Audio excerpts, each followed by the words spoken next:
Hey, Adam. Hey, Stephen. Does it ever get boring saying that?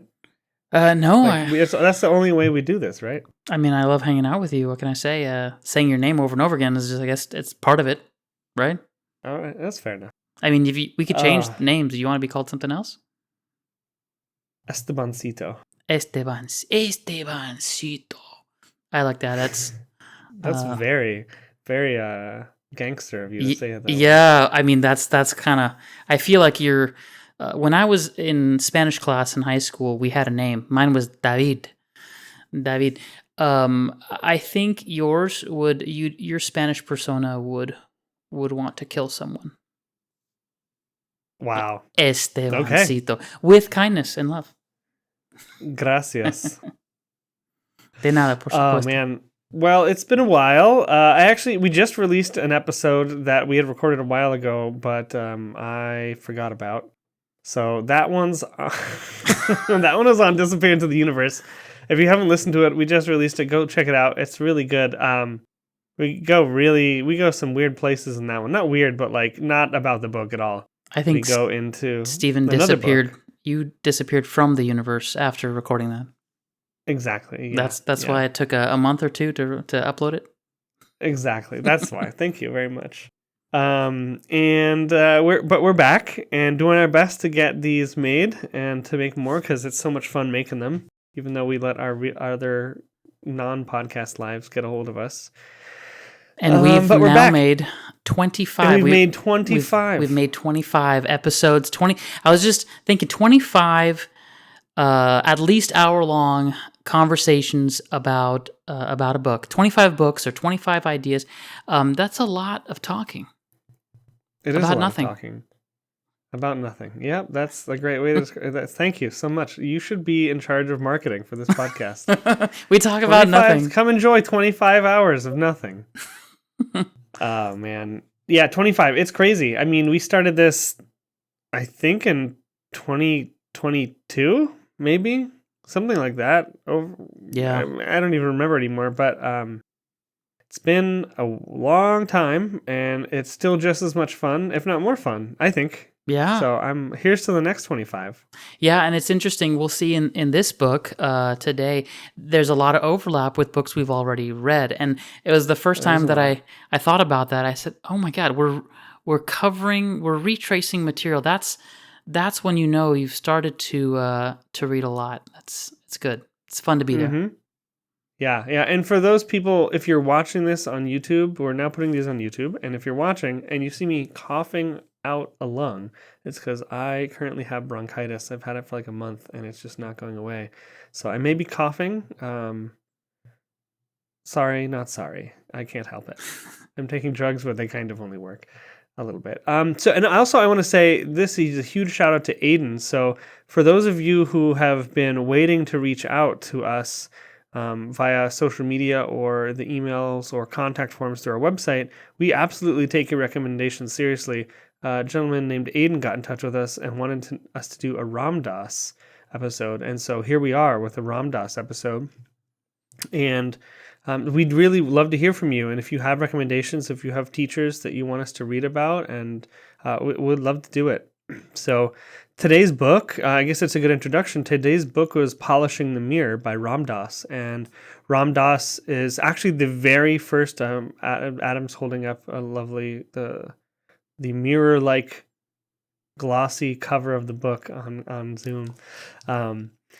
But Ram Dass is actually the first teacher I encountered. So I encountered two books right at the beginning of my path. Be Here Now by Ram Dass and Cutting Through Spiritual Materialism right at the same time. Like I read both within like a week of each other when I was 18. And so it's been with me ever since. Ram Dass, Be Here Now is a wild, wild book.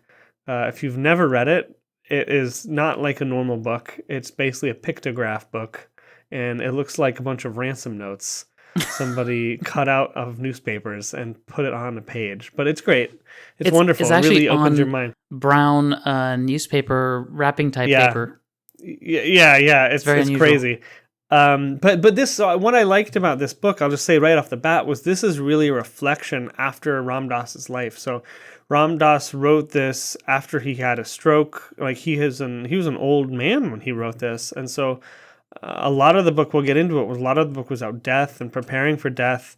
It was a very we'll get into it. I don't want to get too far into there before you give your little, your initial thoughts about it. But I liked it because Be Here Now is kind of this wild ride of psychedelic era trippiness. And this was a really sober reflection after a life lived following the path. And I really loved this book. So thank you, Aiden, for the recommendation to check out Ram Dass again, because this was a great read for both of us. Yeah, Ram Dass, I had only peripherally been involved with him. I remember reading Be Here Now in college, but I was very, very, very deep into the heady metaphysics of other spiritual teachers. I was doing Abhinava Gupta, diving into like Kashmiri Shaivism and like heavy duty stuff. And I remember checking out Be Here Now and be like, yeah, I got it. Cool. And then being done with it. And just not feeling like that it was like entry level, so to speak. And I think that was naive and kind of foolhardy on my part. I think I dismissed it way too easily, because going back over this, I felt my heartstrings. I felt like a softness open up in me, a deep compassion, very much like Pema Chodron's When Things Fall Apart. And I realized, sometimes we have to go through such a long journey where we think we're getting somewhere, only to realize that the simplest of teachings, the most basic teachings of love and kindness, encapsulate an entire lifetime's worth of spiritual growth. And I got it on a deeper level with this book.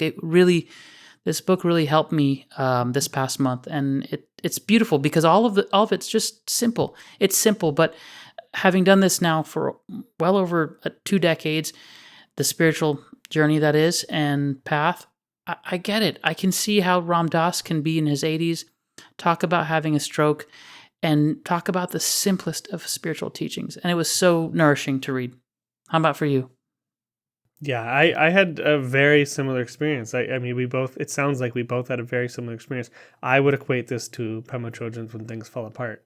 This was it's so short. Like When Things Fall Apart is a short book. This was a short book.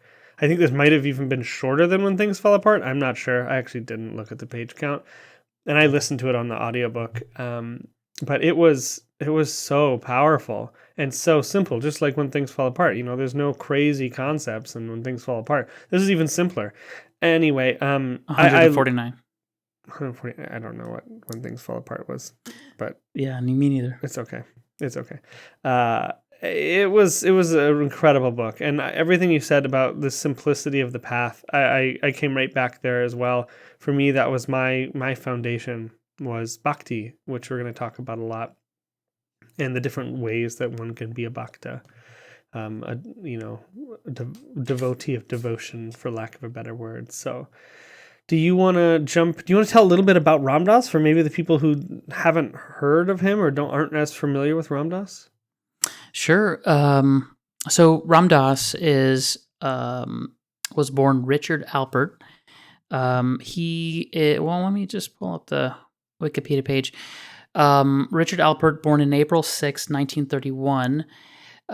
He started off as a university professor at Harvard, and was actually friends professionally, but also personally, with Timothy Leary. And many of you listening probably remember that name, Timothy Leary, a huge figure in the early psychedelic movement. He was a psychologist. Allen Ginsberg famously said he was the hero of American consciousness. So this is Richard Alpert was hanging out with these kind of guys, and like LSD psilocybin research. Yeah, exactly. LSD psilocybin, and in his 30s, decided to go to India. Something in him wanted to explore and travel, and he ended up meeting what later on became his spiritual master and teacher and guru, Neem Karoli Baba, a very famous guru, actually, of many famous people. I can't. There's a famous singer, Krishna Das, who was a student of this master as well, Neem Karoli Baba. And anyway, he was completely transformed, and it's great. It's beautiful in the book how he describes his meetings with this man. And ever since then, actually came back to the U.S. and went back to India several times, but decided to commit to Hinduism, and in particular to following the teachings of Neem Karoli Baba, and essentially brought yoga to the U.S. In a time of major cultural upheaval. I think if I could put my personal twist on this, he took the explosive force of the psychedelic movement in terms of cultural consciousness and awakening, and he funneled it and he channeled it to in a healthy direction, in the direction of spiritual growth, rather than completely unbridled chaos. It very well could have gone into anarchy, but I think with the influence of him and many others, that sort of raw energy got funneled towards spiritual growth for many. Thank you. Yeah, absolutely. And he throughout this book, he talks a lot about his path, and there's many stories about his meetings with Neem Karoli Baba, who I believe he calls Maharaji. And I was just blown away by how many times. I mean, it's not surprising to me. This is a story of my life, but the amount of times that you think you're somewhere and then you go see the teacher and the teacher's like, try again. and you're, the life keeps finding a way to challenge you and to give you new opportunities for growth. But I really found through his book, one of the things he talks about, and maybe we should just start getting into it now. Yeah. I mean, basically the whole book, I feel like the whole book is basically talking about bhakti, which is devotion, and the different forms that walking that path can take. He gives a little bit of introduction of the different types of different paths in Indian spirituality. And then he talks about death for another half of the book. So I feel like, I guess we'll start off talking about what the kind of different... Huh? What? Well, I wanted to offer a quote, if that's okay, to kick us off. Yes, quote off. So this is important, and I felt like I really wanted to share this quote because, the psychedelic movement, there's a resurgence of it recently. There's a reconsideration of whether to make psilocybin legal, and it's been many decades now since the 1970s, 50 years, and we're still having these conversations about the role of psychedelics in mental health as well as in spiritual exploration. And now I'm not pro or against psychedelics. I know many of my friends who use it to explore, but I want to read these couple paragraphs here because I think it's a really good perspective to have on the role of psychedelics in spirituality. This is now from the introduction to the book. One semester, Timothy, meaning Timothy Leary, returned from the mountains of Mexico, where he had taken psychedelic mushrooms called Teonanactal, or flesh of the gods. He said he had learned more from that experience than from all his training in psychology. I was intrigued. In March of 1961, I took psilocybin, a synthetic version of the magic mushrooms, and everything changed for me. I felt that psilocybin introduced me to my soul, which was independent of body and social identity. That experience expanded my consciousness and changed my view of reality. I'll fast forward a couple paragraphs here.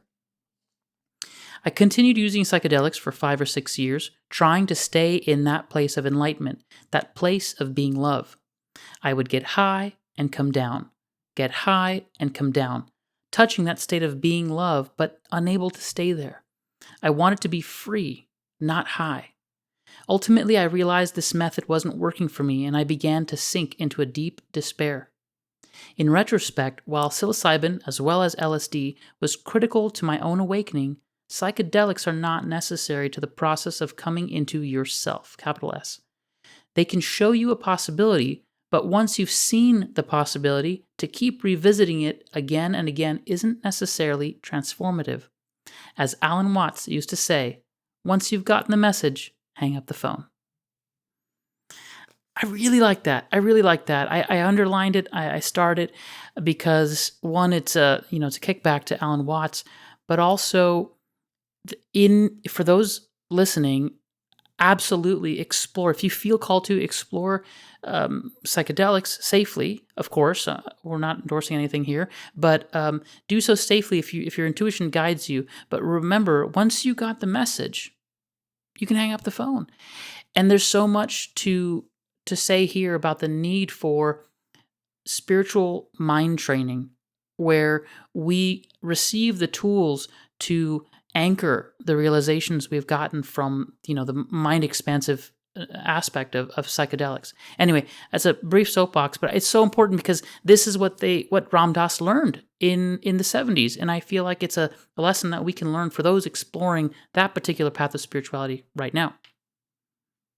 Yeah, absolutely. That brought up several things that I think we should talk about, maybe later on. But what I want to talk about specifically with that, just as a little reminder, is kind of even with psychedelics, with or without psychedelics, if you reach something, if you find some sort of transcendence, and you try to hold on to it, like that is you're just living off of a memory. And I've been so guilty of that in my life, of going into some sort of crazy state where everything's great and then it starts to fade and I try to hold on to it, and that just makes it so much worse. I don't realize it at the time. At the time I think that it's all good, but I'm just lying to myself, really. Anyway, I kind of just said what I wanted to talk about anyway, but I think it's worth bringing up again later on. But I would love to talk about the different paths in Indian spirituality to the divine. So this is a really cool. Yeah. We've talked about Buddhism a lot on this podcast. A lot. Buddhism started in India, so Buddhism's obviously based on a lot of the same ideals, the same kind of cosmic worldview, for lack of a better word. But the Vedas, these sacred Indian texts, they basically lay out the different ways to the divine. So, and Adam, you probably know more about this than I do with your religious degree, but one of them is through like intellectual learning. One of them is through knowledge. Jnana yoga. Yeah, there you go. Do you want to just lay them out real quick? Jnana yoga, yeah. JNANA is a yoga. First of all, yoga, what it means to unite. Yug in Sanskrit is related to the word yoke. You're yoking two things together. You're yoking the body to the spirit, or you're yoking your mind to a point of focus. There's many different ways you can interpret that, but essentially it's bringing you along the path towards the divine. Now, Jnana yoga is like introspection. It's self-reflection. It's studying the sutras. It's studying the various spiritual books, and there's a huge cognitive component to it. But the fundamental basis of it is asking yourself questions, self-reflection, and going within. That's Jnana yoga. Maybe you can speak to the next one, which is Bhakti yoga. Yeah, Bhakti yoga, which is what this whole book is about. So Bhakti yoga is the path of devotion. And so typically that would look to, you think of a guru, you think of a spiritual teacher, but Ram Dass is very clear, and it's a good point, that you can be devoted to anything. You could be a bhakti for your pet, a bhakti towards a street post. That's not really, the point isn't the outer form.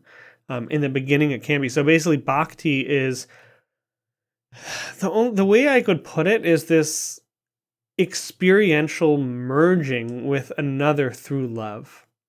And it is devotion. So, there's this concept of seva, and this is kind of how I'm going to explain it. So seva is selfless service, which he also talks about in the book. So when you do seva, let's say your seva is you go to an ashram, a monastery. Man, so many Sanskrit words.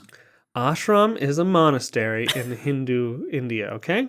All right, good. We got there. I got that. So an ashram, and you want to stay there, they're going to have you do seva. So seva is selfless service. So that might be cleaning, that might be cooking, that might be anything. But the point of seva is that you do not expect anything in return. You are training yourself to just serve.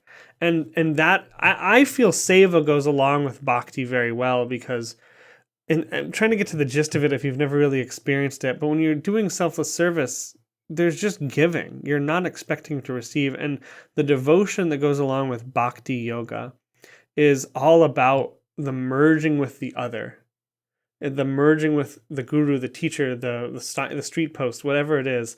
But through this act of generating love and devotion towards that thing. And then eventually, it starts off, he discusses, it starts off, you see the form, the outer form. So the teacher, I see the signpost or whatever. And then eventually you come to realize that you're the same thing and that nothing's even there. That's that's the end of it. But that's the second path, is the bhakti yoga. And he spends, I'm not really going to go into the specifics right here because we're about to go into all the specifics, but the second kind of path is bhakti yoga. Well, it translates to the third path, which is karma yoga. And that relates to the word kar in Sanskrit. That root refers to action or doing, some sort of movement. So karma is basically you're in action in your world. So maybe you can speak to that. What does karma yoga mean for you?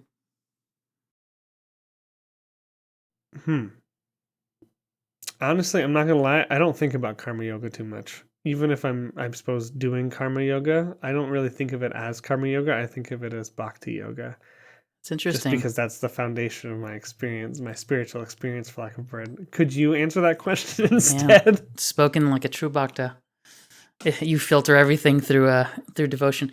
Yeah, I mean, I can't believe myself. Yeah, you're really biased. It's terrible. Karma yoga, actually, it helps me a lot. I've certainly used that mindset a lot at work. You could go to work and you could tell yourself, I'm working to make money, right? Or even have an altruistic sense of like, I'm working to help others. But it's very tricky, because if you're working to help others, or I can speak for myself, if I'm working to help others, maybe there's this somewhat subtle selfish desire of looking good with other people. Oh, like, I'm a doctor. Look at me. I'm doing great things. I'm helping people. You are very fancy. I'm saving lives. But then even if no one's watching, there's still like making myself look good for myself. Right? Like, I feel proud of the self-image of being a doctor. Now, true karma yoga is, can I be in action? Can I just help someone else with none of that background, no desire for an improvement of self-image, no desire to look good for others, and certainly no false humility. Just literally, you act in the world and no need for the fruit of the action, completely unattached. And I think a lot of we artificially segregate karma yoga, bhakti yoga, and all these different types of yogas. They all blend together, because if you're deeply in love with the divine, right, whether it's Christ or Buddha or Muhammad or whatever it is, and then you're so in love, right, that there's just this feeling of like wanting to be out there in the world and expressing this love. Action that comes from that is absolutely karma yoga. It has no attachment, because you're doing it out of love. Now, I mean, how many people actually live their lives that way? I'd say very few, but it's a goal. It's something we can strive towards. So that's karma yoga. Thank you. So I feel like I described my version of that with seva, but then I just obviously related it right back to bhakti yoga. So that's, see? And then there's Raja yoga, which actually Yogananda, Paramahansa Yogananda really spoke about, and that's the practice of meditation. There's all sorts of, and I can't speak to it because it's I think a lot of Yogananda's materials will talk about that as like the pinnacle of all the yogas, in addition to having karma and bhakti and jnana yoga as the base. But Raja yoga is like applying all of that with a regular meditative practice, where you are training the mind, you're training your subtle energy fields and your subtle bodies and your physical body.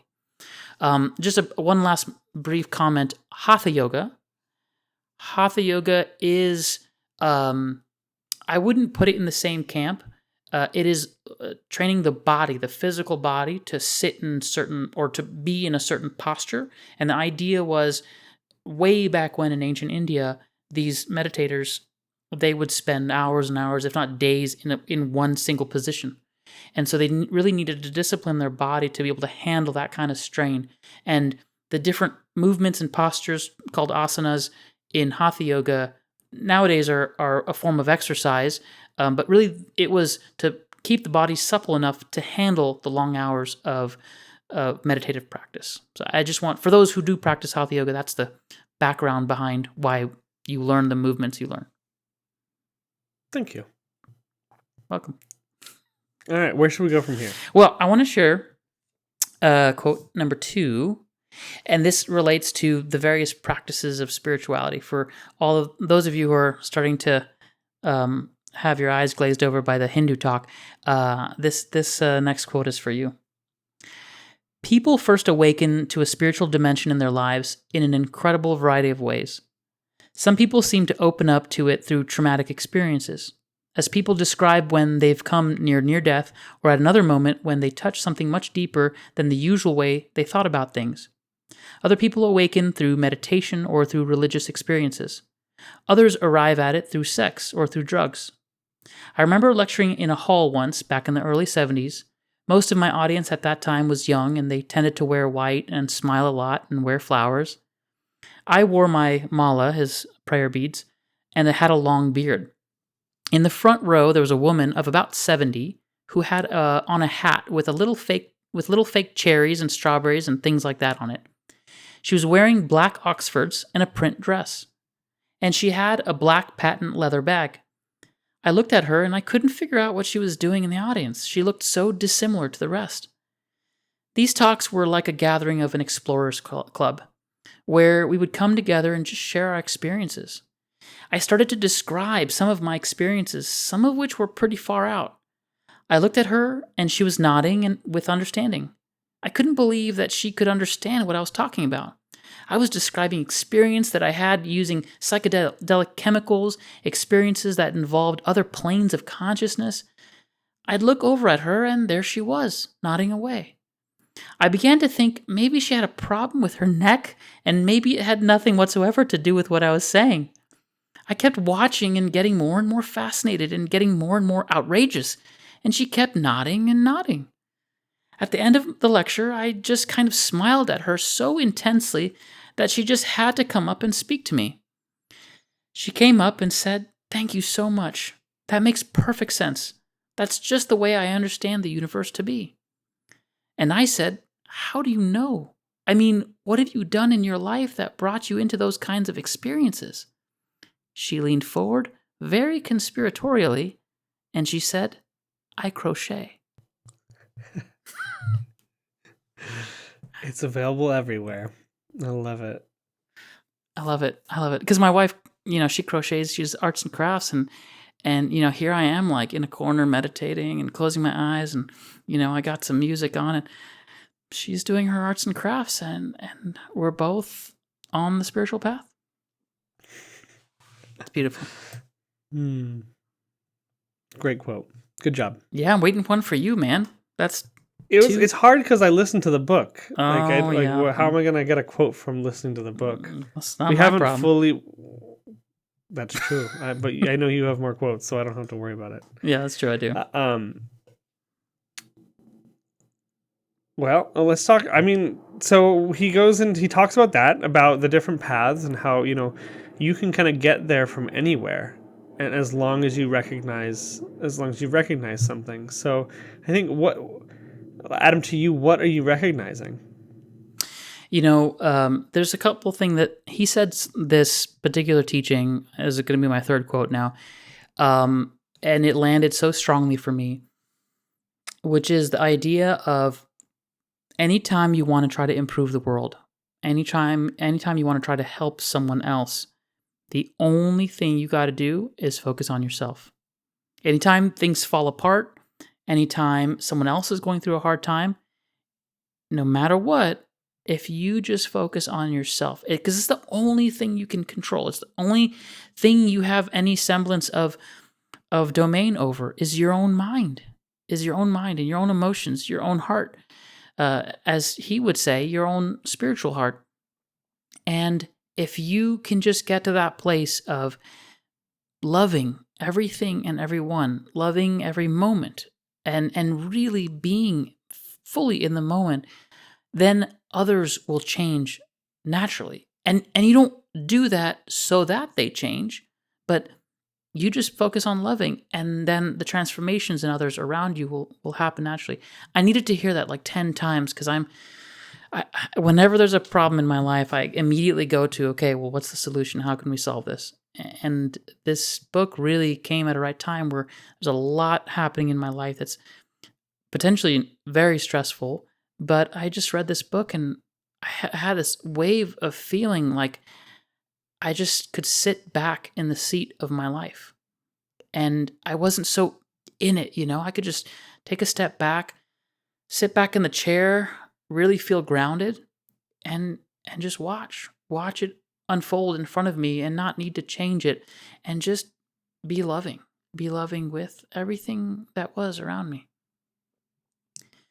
So I'll read this here. This is from page 34 for those following. Just keep working on yourself until you are radiating love for each of the beings in your life. When you are radiating love, then everybody else is free to give up their stuff when they're ready to give it up. Like a skillful gardener, you create a space for people to grow when they're ready to grow. As a parent, you create the garden for a child to grow. That's why they call it kindergarten. But you don't grow the flower. You cultivate and fertilize the earth and keep it weeded and moist, and then the flower grows naturally. I needed to hear that, and it was very important to learn, especially for those fixers out there. You just focus on radiating love. And what that does is it creates a beautiful garden for those around you to flourish and grow. Thank you. That's a great place to start. So I really resonate with that. And in a couple ways, just to reiterate what he said, that, when you are in a state of love, when you are being loving with no expectation of change, you are just focused on your love, whatever that happens to be. Not only does it create space for others, and you might think when he says they'll come when they're ready, it's people really react. I think it's so easy to assume that other people have it out for us. And that other people are going to be mean to us. And so I think it's so easy to be kind of standoffish. But when you are loving, there's no reaching in, there's no defensiveness. And what happens is just something happens in people, and they recognize that you're not trying to get them. Yeah. And people will find themselves just opening up to you. And these amazing experiences will happen. And he describes a few, like with the police officer who basically just wanted to hang out with him. He pulled him over and just wanted to hang out, and kept trying to make up excuses to hang out with him because Ram Dass is just hanging out with him, hey officer, how's it going?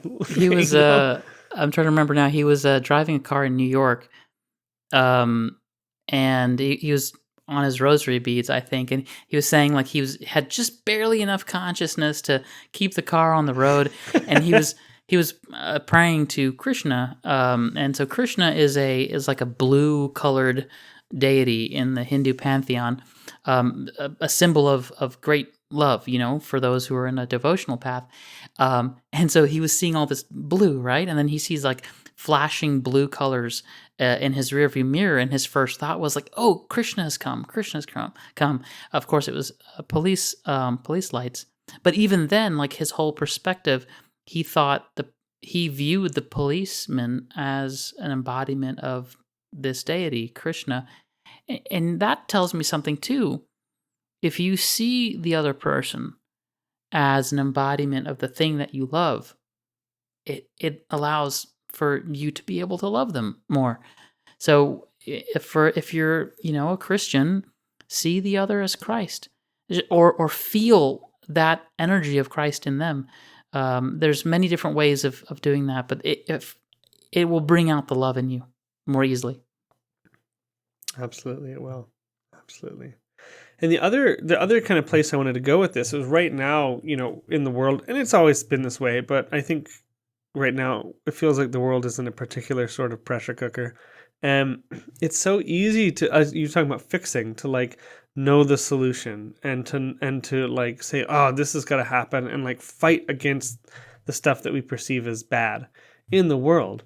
And I've found, my wife and I have both been practicing this, and I've found it really effective, is that when you're just in a state of love without having the answer about how to fix the entire world, you're just in a state of love, and just maybe this will, you kind of just letting it go and being in love with the world, like you just don't feed into that negative energy anymore. Mm, And it's a lot easier to not get sidetracked into being angry about the world. I'm speaking from personal experience here. Maybe some of you listening aren't angry at the world at all, but I find it definitely one of my challenges, is this feeling of righteously knowing how to fix the world, mm, and all of it, and the biggest problems in it. And I find when I'm just in love that I don't need to have the answer. And indeed, I feel like that being in that state allows the answer to come more naturally. It allows it is because as we're all interacting with each other and we're healing through that love, it allows the kind of most graceful, loving path to emerge yeah. naturally and effortlessly. It applies to so many different areas of life. For some reason, I just had a memory of my father, and I remember when he he was very, very strict, and he wanted me to live life in a very particular way, and he wanted me to go into medicine after college, and my desire was to become a religion professor and study philosophy and mythology and anthropology and sociology. And he was like, no, no, no, no. And I remember it sort of clamped down. Um, all of those dreams, I felt stifled. Eventually, I became a doctor, and I think in retrospect, it was the right decision because I'm exploring this passion with you right now. But something happened towards the tail end of his life where he told me, you know, whatever you want to do, you can do it. I'll be proud of you no matter what. He wanted me to know that he was proud of me. And it's not because I became a doctor or this and that, but he was just proud of the man I was becoming. And something happened in that moment where the space of his love completely freed me from the need to prove myself. It just opened my heart. And I wonder how often, as you know, one domain is parents and children, when we're with each other, loved ones, do we love enough to create an opening and a space where, however our loved one behaves, we love them still? And that's like this is a beautiful aspect of love. It's just an opening. I just feel it in my heart, right? It's like you can do whatever you feel to do, whatever you're called to do, love's going to be right there. I feel like naturally people will be called when they feel that they're in that huge open space of being unconditionally loved. They'll do the exact right thing that they are meant to do. Absolutely, absolutely. That's lovely to share. And he talks about his father, and he talks about. I know we're Oh kind of yeah. skipping over the bhakti part, and that's okay. But he shares these experiences with his father. His father was a lawyer and a politician, and also very strict, and definitely thought that he was getting into all sorts of trouble and gobbledygook. But he talks about how towards the end of his life, when his father was sick, he really something happened, and he just grace opened up, and he was just being with who he was, and his son, and loving him, and there was no sort of need to be right or better. It sounds like a similar experience to you. But Yeah. he also, one of the reasons this book I also thought was very poignant is that he talks about volunteering in hospice and being with people as they're dying. And I thought, wow, I know somebody who spends a lot of time with dying people, is Adam.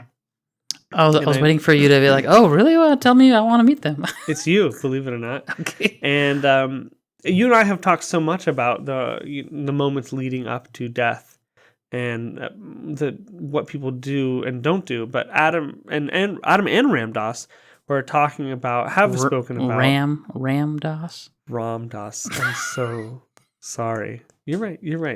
When you're right, Adam. Thank you for interrupting me. Great. Great to be here. Thank you for having me.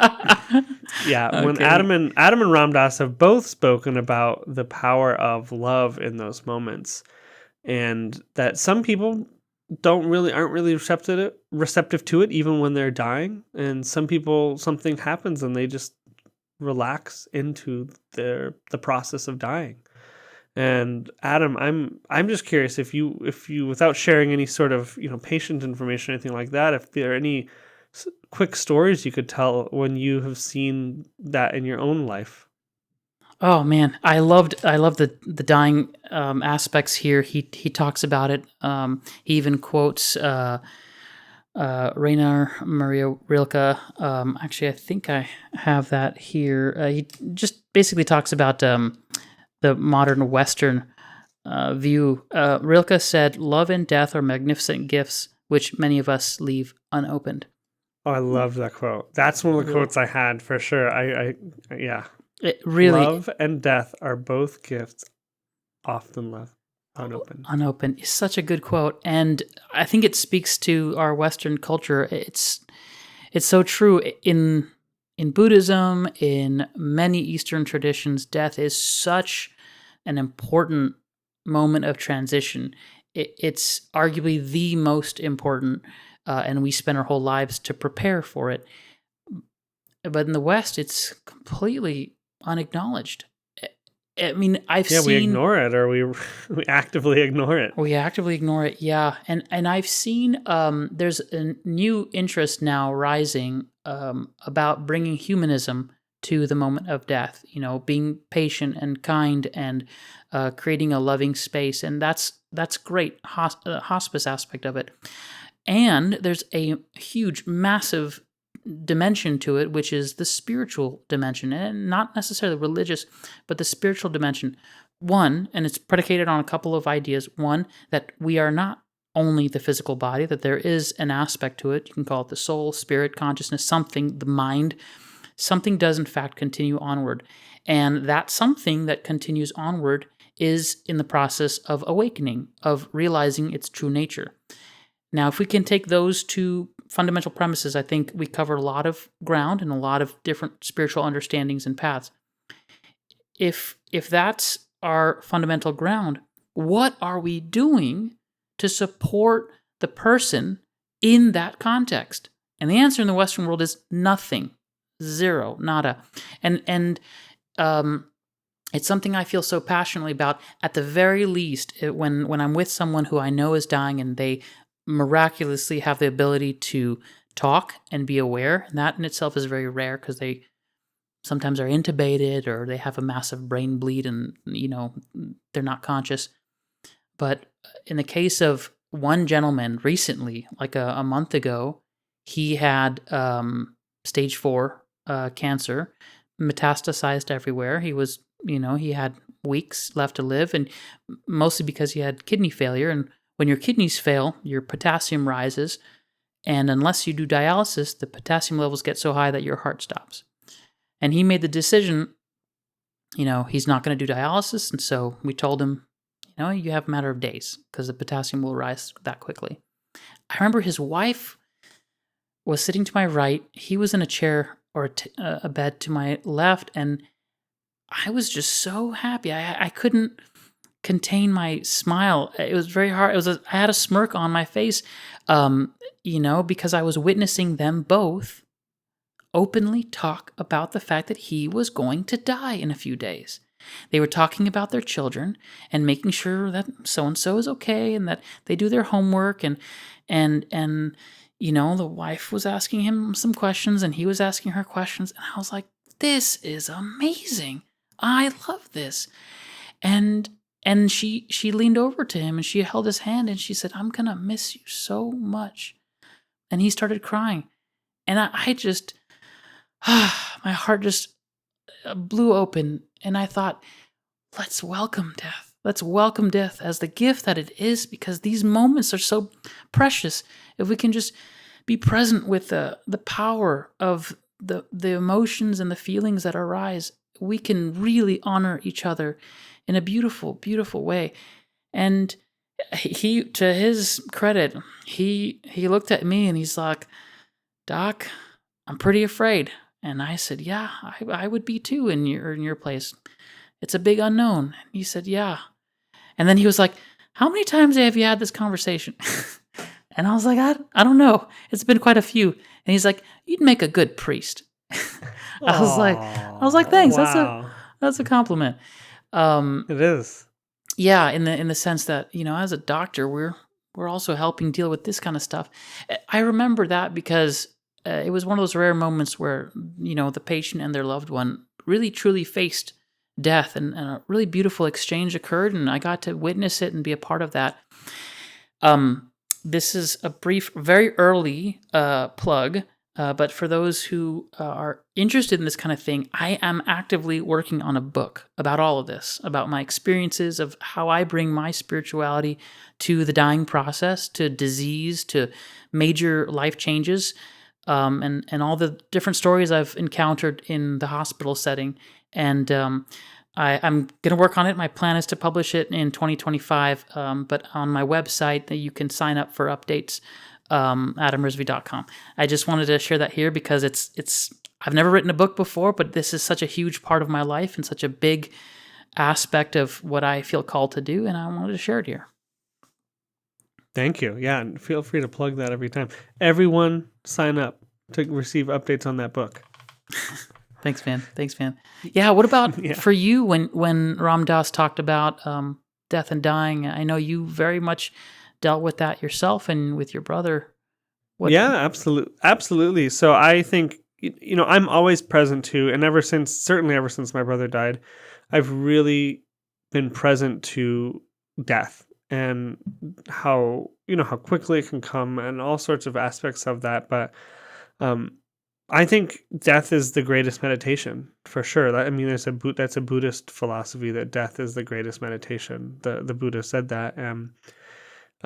I agree, and I love that he spent so much time talking about it in this book, because there's a lot of more popular poppy books on spirituality still don't talk about it that much.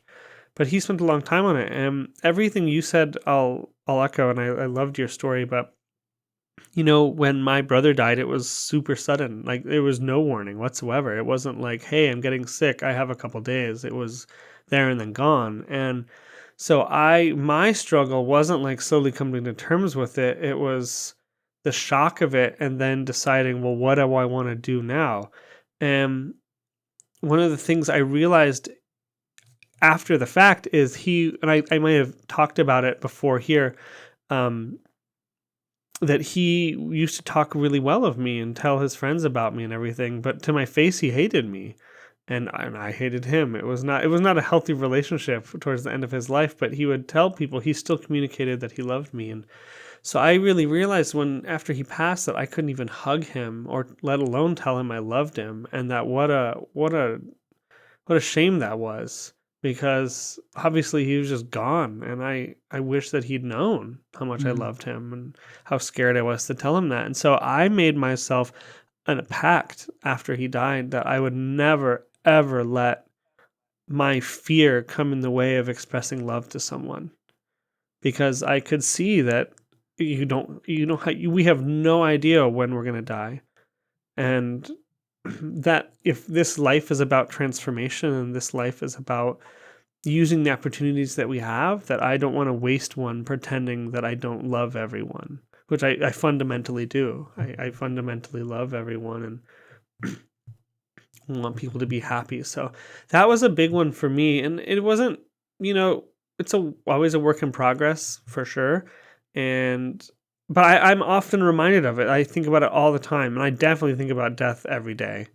I'm just in touch with the material that often, and I love the material and the meditations on death. But I love the description. This is a quote. I can't tell you what page it's on, but there's a lot of quotes of other masters, and I forget who this was, but he said, death is like taking off a tight-fitting shoe. And I love that. And Alan Watts in Alan Watts's lectures, he would talk about, why don't we celebrate death Yeah. like we would a birthday or a birth? It'd be like, hey, it's big transitions here. Like, make it a non-thing, not a non-thing, but something we celebrated. Yeah. Something with ease and joy. And I always loved that. And I think death is a hard topic. I mean, when I think about death, I definitely choke up a lot. Or when I think about just people dying or things, I definitely get affected by it in terms of realizing how much I love life and love these people, and that I just don't want it to end.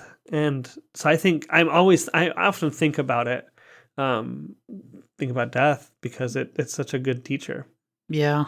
Yeah. I this morning I came across a YouTube short of Keanu Reeves in an interview.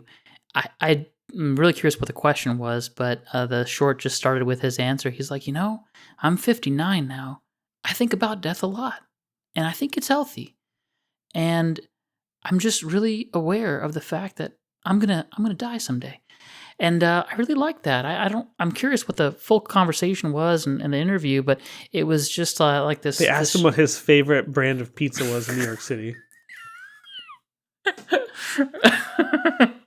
That's a great answer. Keanu. That's a great answer, It is a great answer to his favorite pizza. Yeah, Keanu. Well, he talks about amazing. that. Ram Dass talks about that a lot. He talks about aging and coming to terms with the fact that you're slowing down and that your mind is maybe going. Yeah. And there's a whole section about kind of like coming. He talked about people going dementia and people losing it, and sharing some poems, and just how we're going to fall apart. Like, our bodies and our minds are going to fall apart. It's going to happen. And I, his kind of what he was going for was talking about, if you still identify with the body and mind, if you identify with those two things and you take them to be the primary reason for your being, you're going to have a hard time when you get really old and your body starts falling apart. I remember my dad was telling me a story about someone else and that he golfs with, and he said that this particular gentleman had tendonitis when he was younger, and he didn't get it treated right away, and it ended up just permanently hobbling him. And so he said, I've never run or jumped since. And that was how many years ago? Like, this is not, probably retired, but like stuff can happen. I mean, you don't have to die. We don't have to go to death, but like you could be injured. Just something could change. I think we all know, like most of the people listening to this probably woke up one day and were just like, oh God, waking up not as fun anymore.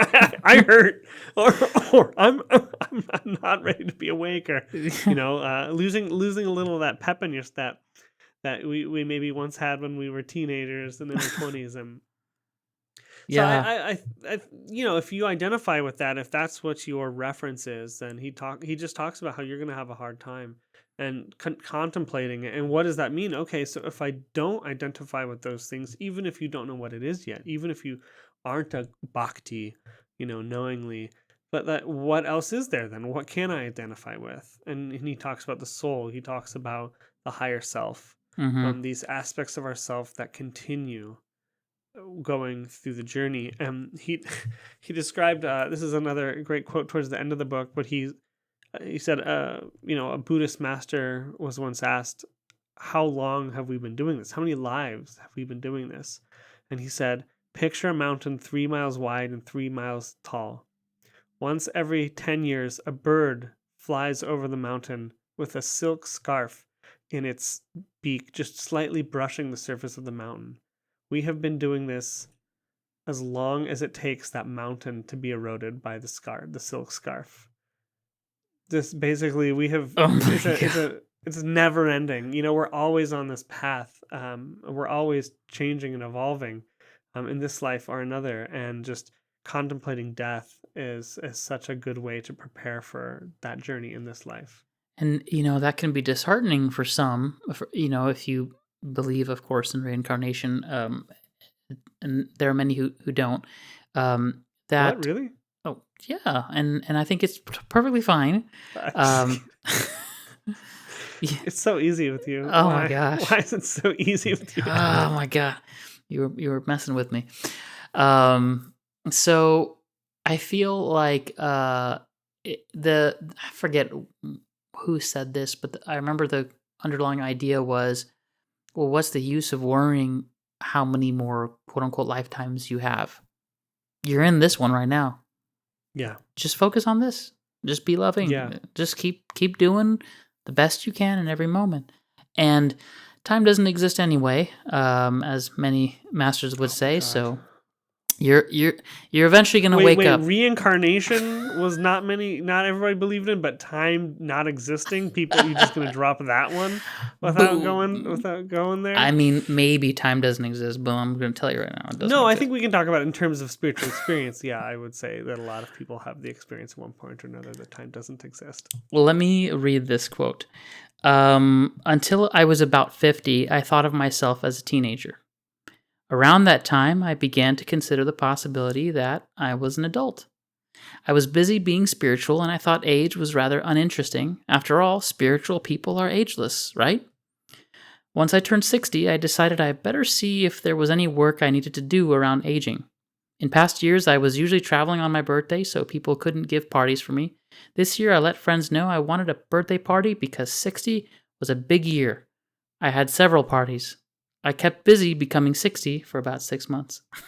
I really like that. He goes on to talk about aging, and I really like, and especially cultural attitudes about aging, where this idea, if you stop being useful to society as society judges it, then you're as good as dead. There's a great story here, and again, this will be a follow-up quote. I am reminded of the story of an old Chinese man who retires.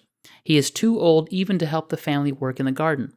One day, the family is sitting on the porch, talking, and the old man's son thinks, he's so old, he just eats food. What good is he? Now it's time for him to be done. So he makes a wooden box, puts the box on the wheelbarrow, and rolls the wheelbarrow up to the porch and says, Father, get in. The father gets into the box, the son puts the cover on the box and starts to wheel it toward the cliff.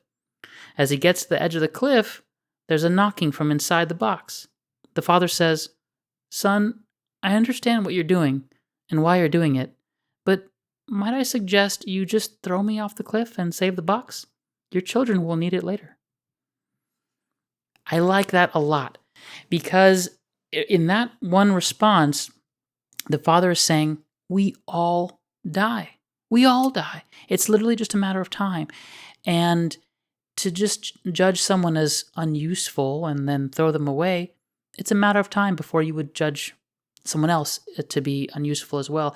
And there's a huge missed opportunity. I fundamentally believe that as we grow and get older, we see life in a different way. And there are stages to our life. And so when we age, there's so much experience that then gets lost. And the younger generations think that they understand everything when there's this wealth of wisdom that the older generation can impart. And so I think it's time for us to reevaluate how we view quote unquote old people, or reevaluate how we view our elders.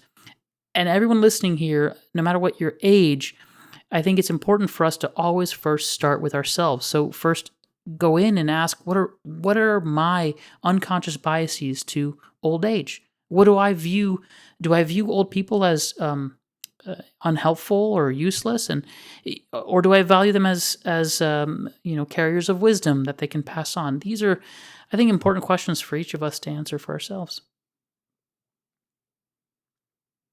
You're very welcome. Is there anything else you'd like to mention about the book before we wrap up? Yeah, I wanted to find a way to talk about bhakti a little bit. But now we've kind of gone everywhere but there, except for... What are we talking about? We covered, we totally went into it. It was all bhakti, right?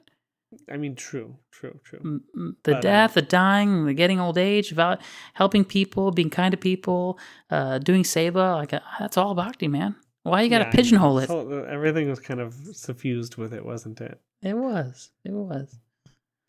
Let's see, what's a good way of Aiden, just by the way, asked us what we thought about Ramdas. Excuse me. I'm so sorry. You're right. You're right. It's inexcusable. It's unforgivable, is what it is. Just so everyone knows, Adam's criticizing me for my pronunciation. At Adam's wedding, his family from France there, and I purposely asked one of them, "How do I say this sentence in horrible French?" and then I spoke it in front of his family to impress Adam with my French speaking. So it's fair that he's now criticizing me. Stephen was my best man, and I doubt that decision every day since my wedding. The beginning of the death of your life when you asked me to be your best man. So what are you going to say? Know.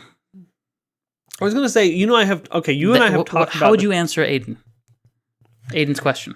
Yeah, so his quote that Zen practitioners are little bhaktis. So I think they are. I think as Adam just criticized me for, bhakti is suffused with everything. I don't think you can really walk this spiritual path in a passionate way without some sort of bhakti. And I think, Zen has a supposed different relationship to teachers than other forms of Buddhism or Hinduism. But I've found in the experiences of Zen practitioners when they talk about it, and their reverence for the spiritual path and the spirituality, that they're bhaktis, absolutely. There's so much similarity between devotional paths, the writing of devotional paths and the writing of Zen. I think there's a lot of similarity.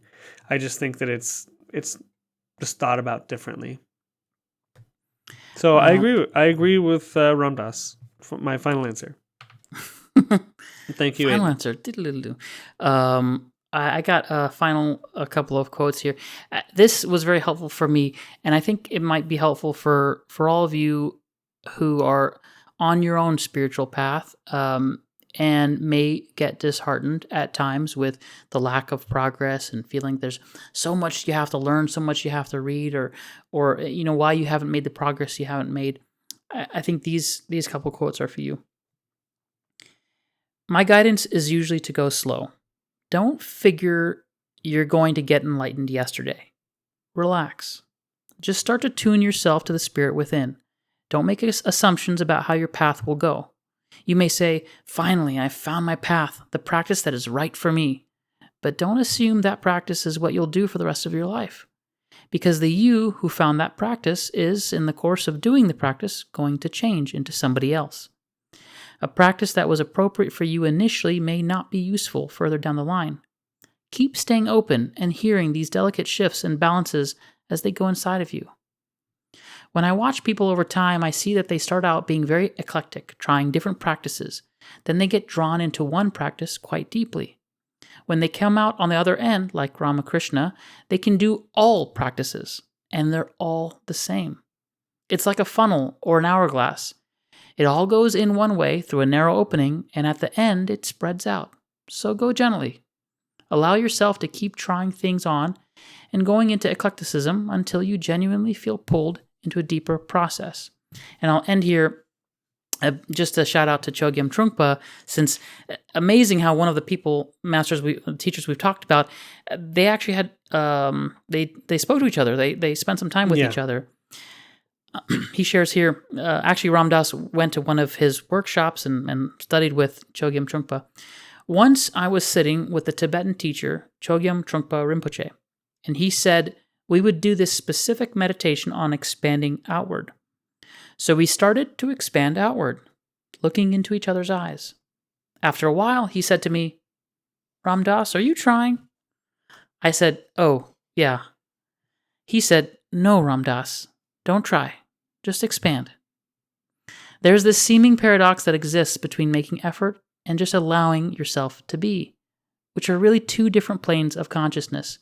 When you as an ego sense there is something beyond your limited perception, you make an effort to go from A to B. You want to follow a path or take a journey. So you make the effort, you meditate, you go to retreat. At first you may feel blocked or frustrated, so you force yourself, you discipline yourself.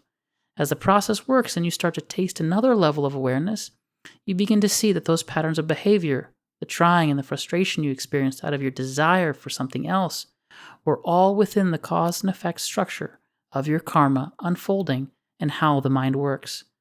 In a sense, it was predictable.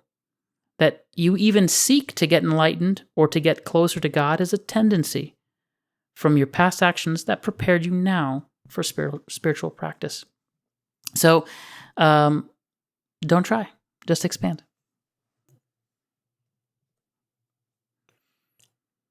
I can't really top that. That was perfect. Yeah, how interesting, huh? That Ram Dass met Chogyam Trungpa Rinpoche. Yeah, not surprised. It's a small world, huh? Too. It is. All right, my friend. Well, until next time, I'll talk to you later. Yes, and a couple of updates. We just released or opened up a feature on Spotify where you can upload your comments. You can comment on every single episode. Please do let us know what you're thinking. If you don't want to email us, by the way, our email address is letterstothe_sky_podcast@gmail.com. Send us an email with your thoughts, suggestions, anything you want to say, really. And if you feel like making it a little bit more public, put a comment on Spotify. We know at least that is now up, and you're free to do it. We want to hear from you. Yeah, we'd love to hear from you. Yeah, absolutely. All right, sir. Have yourself a good night. Thanks. You too. Till the next book. Till the next book. Bye. Bye.